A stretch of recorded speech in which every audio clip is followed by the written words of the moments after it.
Hey everyone, Kerry Beck here with Homeschool Superheroes, and we are talking about a topic that you probably have never even, well, you may have, but you probably haven't really thought about connecting the persecuted church into your homeschool. And I'm super excited to talk to Bonnie Rose about this today because it's a topic that I know we have not covered in Homeschool Superheroes in the last few years. So welcome, Bonnie. Thanks so much for being here.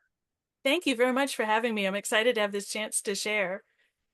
Me too. So we are talking, and be honest, I did forget to write the exact title, but we are talking about the persecuted church.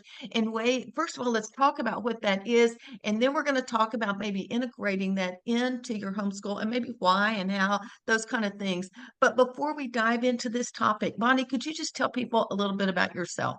Sure. I'm Bonnie Rose Hudson. I run writebonnierose.com. I have a lot of different subject areas for most ages.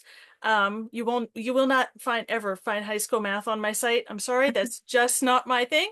But I have a lot of history, science, Bible, language arts, geography, a lot of things. Like I said, quite a few different topics for most ages. Some of the material is a full year curriculum, others is supplemental. I do a lot of freebies every year, so if you sign up for my newsletter, you can get a freebie, usually on average every 2 weeks, sometimes more often than that. And I just enjoy making resources as fun and affordable and easy to use as I can. I know I've seen a lot of them. It's been a few years since I've actually reviewed them, but I continue to see so much. And she really does have a wide range, and so wide that here we are talking about the persecuted church. So, just out of curiosity, what drew you to learn more about this area? Well, I've had an interest ever since I was young. I heard stories growing up, but I think I tended to compartmentalize it. I thought it only happened maybe in China or, maybe someplace deep in Africa. And one year over Easter, I started reading some of the stories about people dealing with persecution from different ministry newsletters and such. And it just really started to grow into a burden on my heart. And I wanted to share what I was reading about with the kids that I was writing for in a way that was age appropriate and sensitive because so much of almost all of the media that I was consuming was targeted directly for adults, and it just included more information than you want to share with your 8-year-old, for instance. So, you know,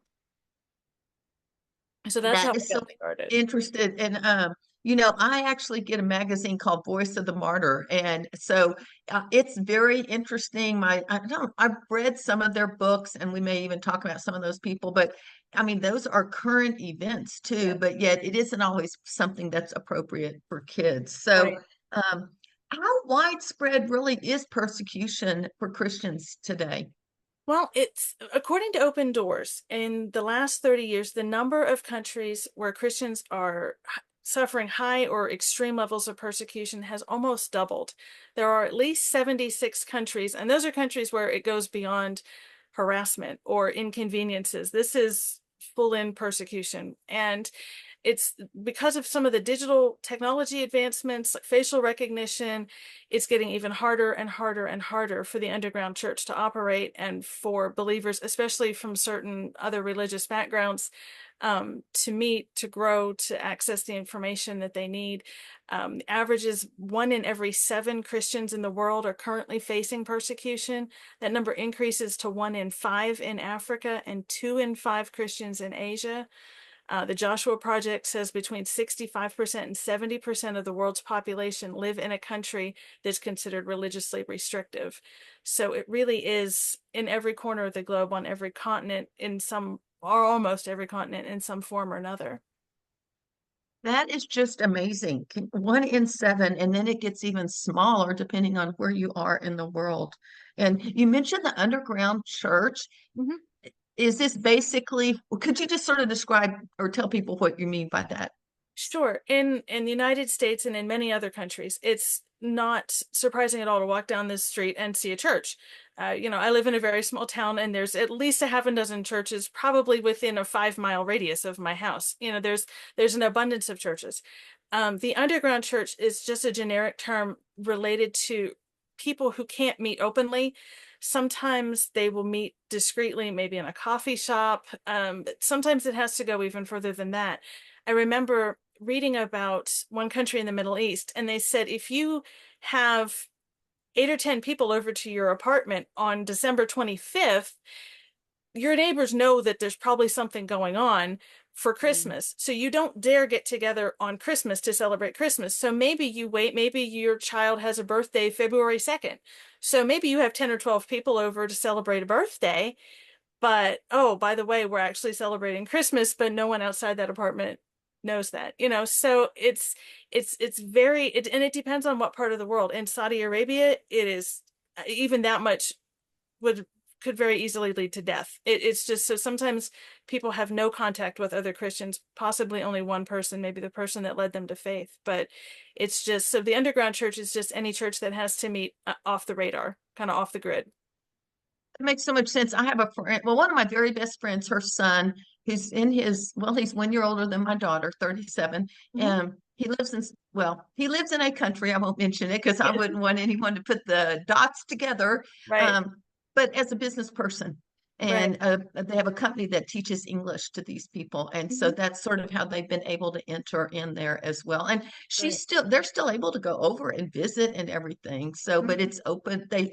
God still uses that. Well, Yeah, you think about persecution, and yes, I mean, there's even persecution, let's be honest, of Christians here today because sure. it's not the politically correct thing. But we're Right, talking like bodily harm and other things and messing with your mind.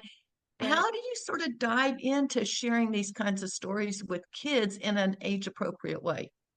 I think one of the keys is to filter through the information first. It's not usually a good idea to let the kids read it or view it at the same time. You should always kind of filter it. And another word of warning, if there's a type of persecution, a type of crime, a type of, say, assault, that is a that if you read about it, you're going to have nightmares. It's going to haunt you. Don't feel like you have to read it. There's more than enough information out there for you to read, consume, and share with your kids. Don't because it's too easy for the enemy to then use that to push you completely out of it, out of sharing at all. If you're constantly reading stories that are giving you nightmares, eventually you're probably going to pull back and not share any at all. So be careful when you consume it. If there's a story that bothers you, prayerfully put it away and move on to the next story. God will use you, and I don't think he's calling most of us to go through that kind of emotional trauma for ourselves. Like I said, there are so many other ways you can share. So as you go through the material, look for ways that you can connect what these people are feeling to your kids. Everybody knows what it's like to be hungry. I mean, how many times do kids say, I'm starving? Well, okay, they probably aren't because they probably just had a snack 2 hours ago. But, it's to talk about it's not uncommon in Laos, for example. They villages will drive you from your home and you can live in the jungle. Well, I mean, it doesn't take much imagination to think that living in a jungle where nobody else lives probably isn't easy.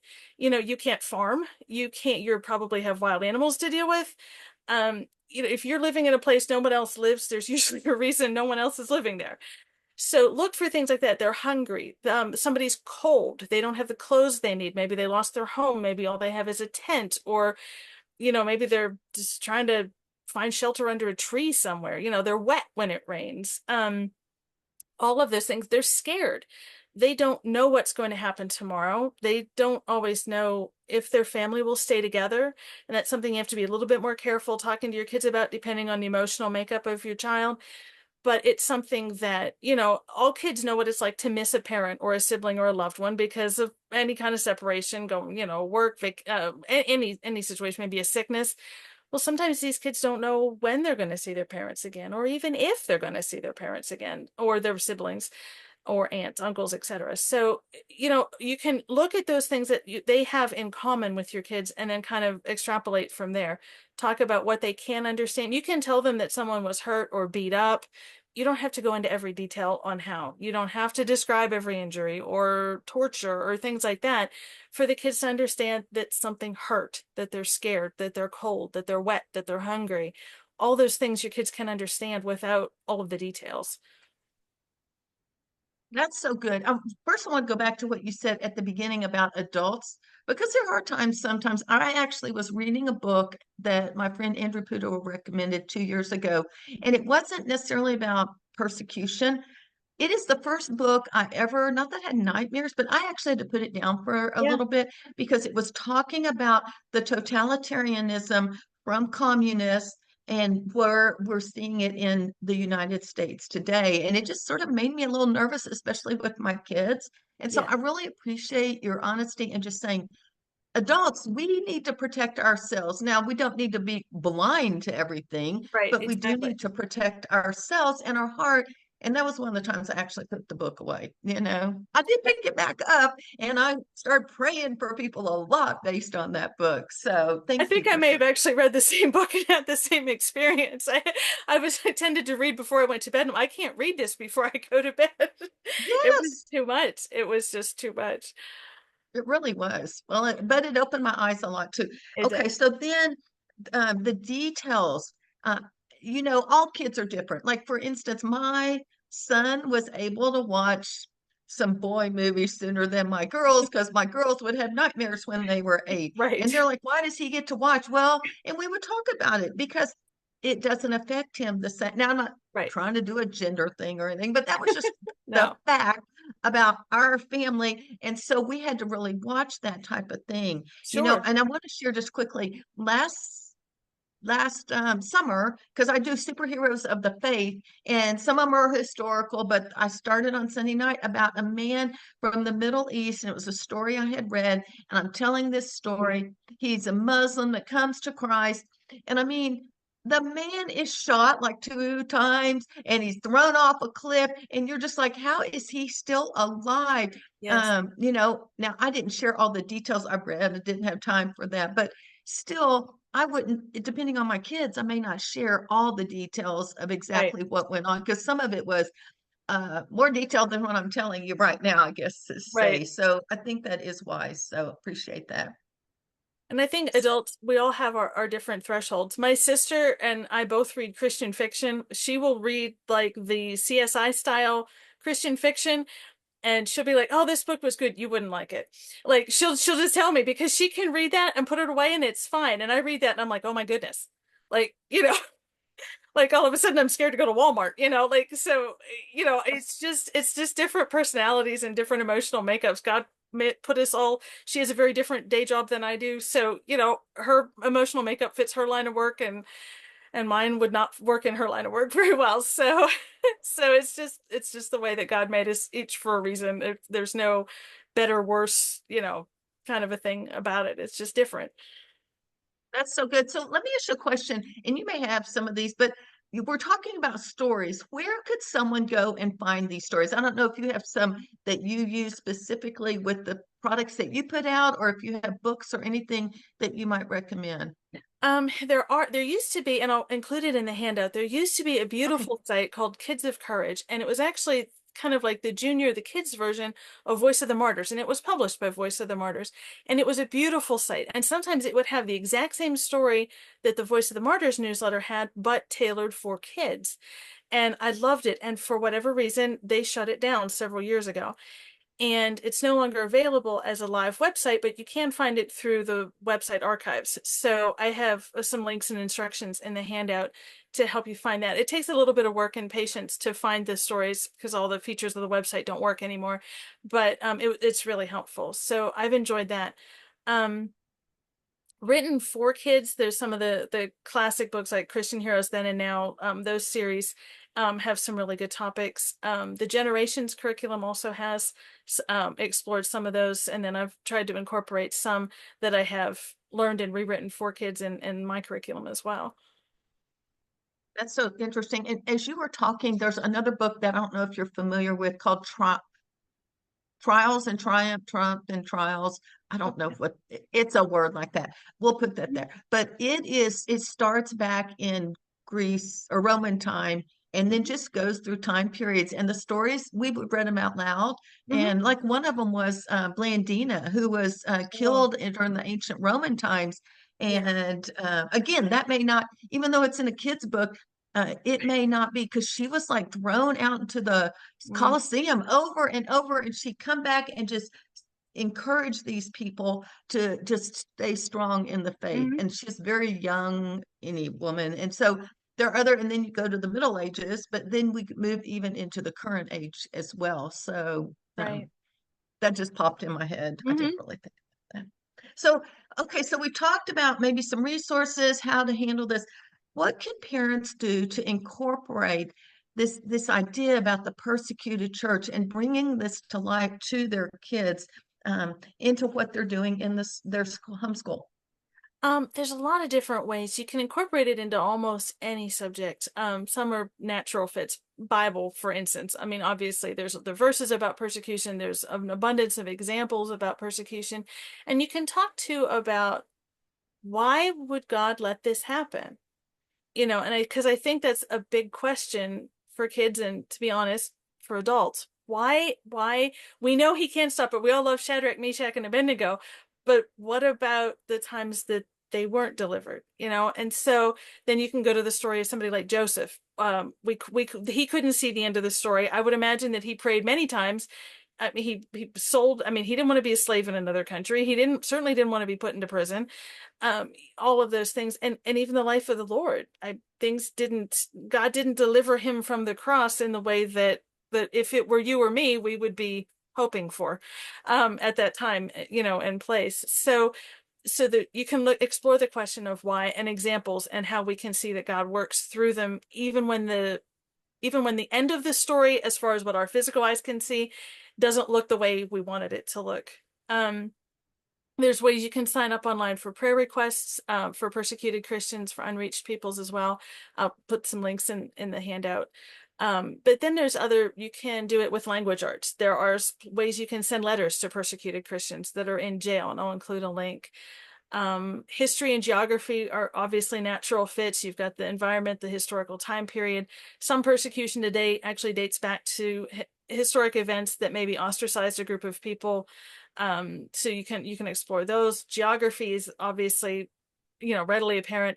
Science, you can talk about, okay, so if a family doesn't have access to clean water, what does that mean? I mean, we completely take clean water for granted. We have filters on our spigots and on our water jugs and everywhere but if you didn't have clean water, what does that look like? What does that cause? I mean, the fact that children die from diarrhea still staggers my mind. I mean, it's unthinkable, it's unfathomable. So you can talk about the science again, depending on how old your kids are. They could do a research report on the effects of drinking unclean water, or malnutrition, anything like that. Science for little ones can often be fun because if you're talking about a country, especially something exotic in Asia like China or Laos or Vietnam, talk about the animals that live there. There are all kinds of amazingly cool animals that live in some of these countries that we never think about, in the United States or in Canada, Australia, um, some of the different countries that many of your viewers are probably from.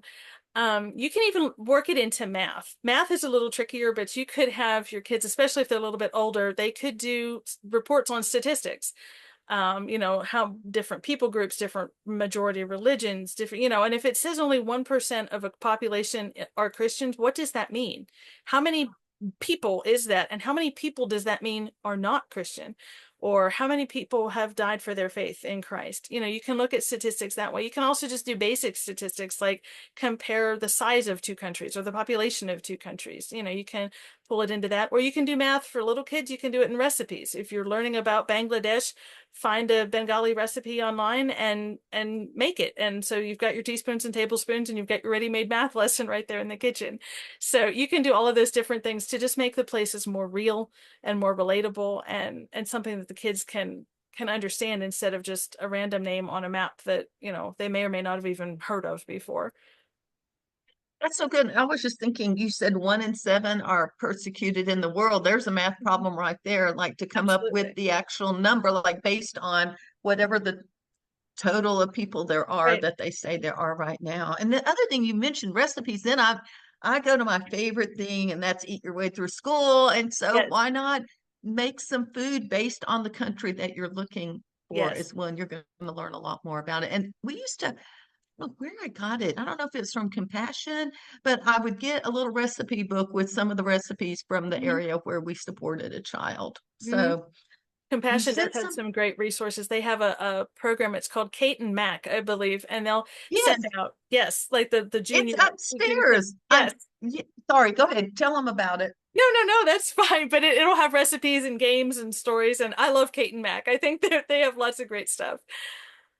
Yeah, I met my grandkids. If y'all want to know, I'm recording this while I'm Well, I'm not babysitting at this moment, but upstairs are their books, and I think I bought that book, or there was a book of something like that is up there around the world. The There. other thing you mentioned was the prayer and the history and geography. Mhm. Okay, I'm gonna put a shameless plug by the time you hear this. We've got a prayer group with five Yes. countries of places that are persecuted. Well, I don't know exactly how persecuted, but homeschooling isn't legal. And so they're especially Christian homeschooling. And I just got the countries yesterday. I don't know them off the top of my head, but you also in your members area, there's a little book in there with prayer requests, letter writing, and then you could take those ideas and put them into wherever you're studying the persecuted church as well. Just thought, I think anything that's else you want to incredible. I think say? that's great. Yeah.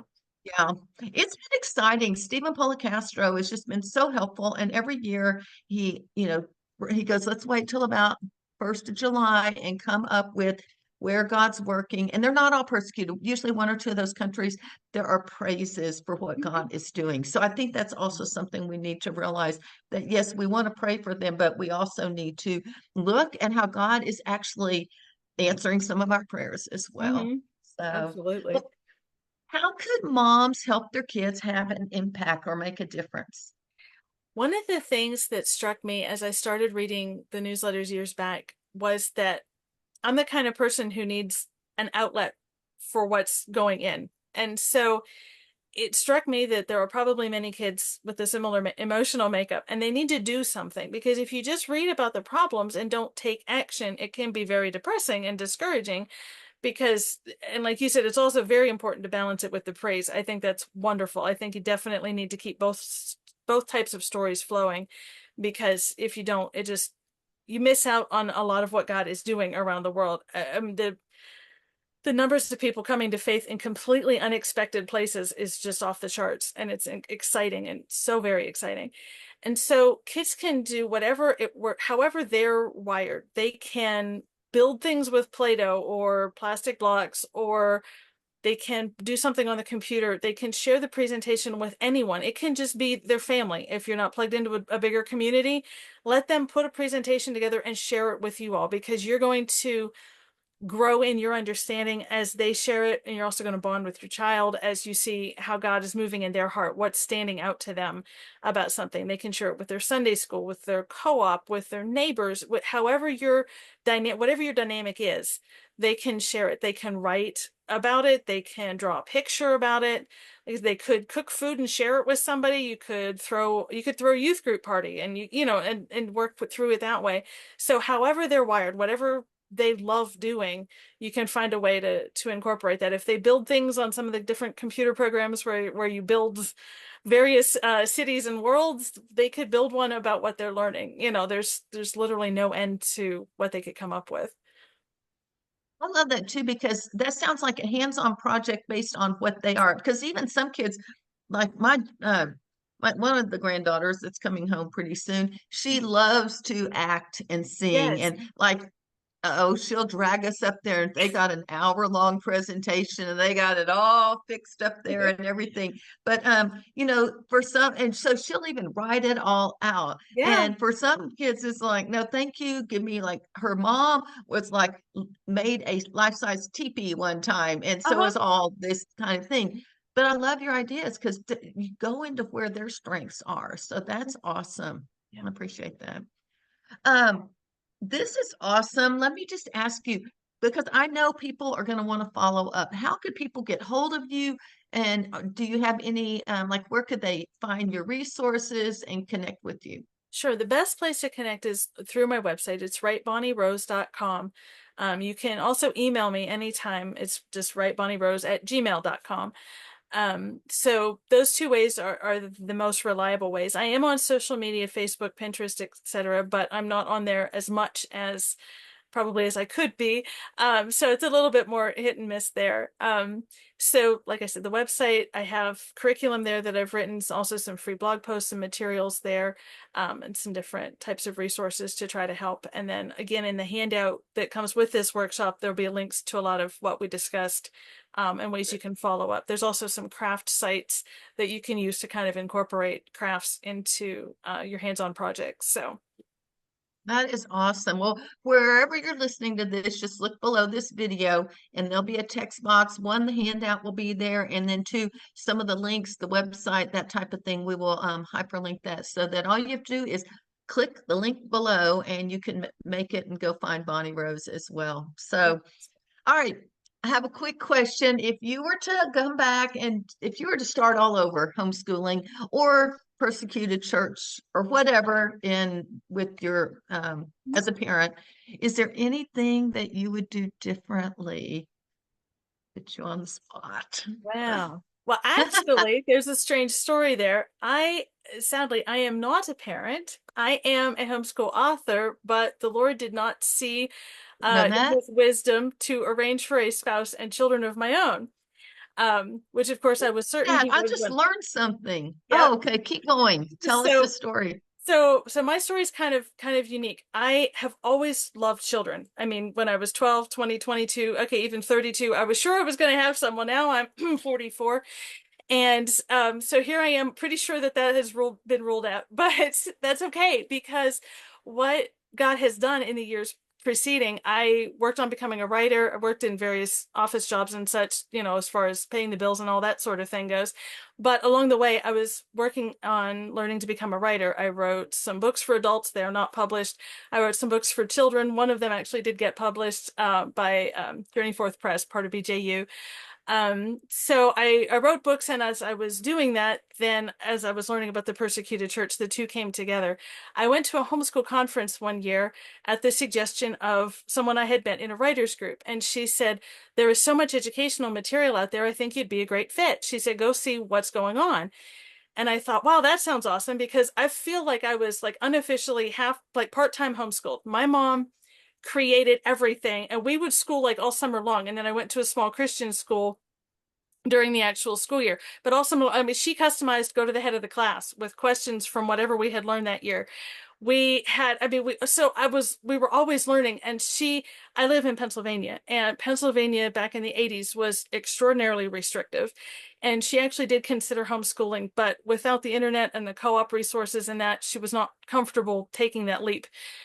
So like I said, we went to a small private Christian school instead. But I think my mom was a born teacher, and so she incorporated learning in everything. So when we went, my mom was just as excited as I was. She says, "Oh my goodness, I could have used that when you girls were small. I made something like that, And so we were looking at everything, and it was just fantastic. So when I was there, I signed up with a homeschool website who was looking for writers. And then I started creating homeschool material from them. I worked for them for a number of years, and then kind of went out on my own with my website and creating homeschool materials. I've tested it out with numerous kids. I am an honorary aunt to two amazing boys who have challenged my idea of, I thought all kids like to color, but apparently that's just not the thing. So, um, so, so they have challenged me to create and inspired some resources along the way too. So yeah, I'm kind of a non-homeschooled single gal who has never been happier in my life than creating material for parents in the Christian homeschool world. So whatever I can do to support you is what I want to be doing. Thank you so much. First of all, thank you for what you're doing. Thank you for being so transparent about your story. And I just appreciate hearing that. And so, anyway, I just really appreciate that. And I just hope that God will bless you as well. Thank you. And I sometimes do this, sometimes I don't, but we're going to pray right now. Is that all right? Absolutely. Before we close, I keep meaning to do that at the beginning, and I've only prayed like on two or three of the interviews because I keep forgetting. So as you were talking, it's like, we're going to pray right now. So, Sure. all right, thanks. Oh, Father in heaven, thank you for today. Thank you just for all that Bonnie has shared about the persecuted church. And we just lift up I mean, I cannot even imagine how many people it is. Anyone beyond my little small group is unimaginable when I talk to you, and yet you know everyone that's living here on this earth. And I pray that you will protect them, you will give them courage and strength to stay faithful to you, that you will continue to draw more and more people into your family, and that you will use these people that are in the persecuted church to just be witnesses for you, and that they will just be a picture of your love. And I pray that more areas would be open. You would just change governments and leaders to where they would open up these areas that are closed to Christianity, and just pray that you would continue to share your gospel, your good news that Jesus died on the cross for our sins. Thank you so much for Bonnie. I just pray that you will give her an extra blessing for sharing these ideas, and pray for each mom that's listening or dad that you would just use this and help their families and their kids to be able to make a difference with what you are doing. It's in Jesus' name we pray. Amen. Thank you. Thank you. Well, I appreciate it carving time out of your day just to be with us. So, Thank you very much. I've enjoyed every minute. Thank you so much. all right. I'm Kerry Beck with Homeschool Superheroes. We'll talk to you next time.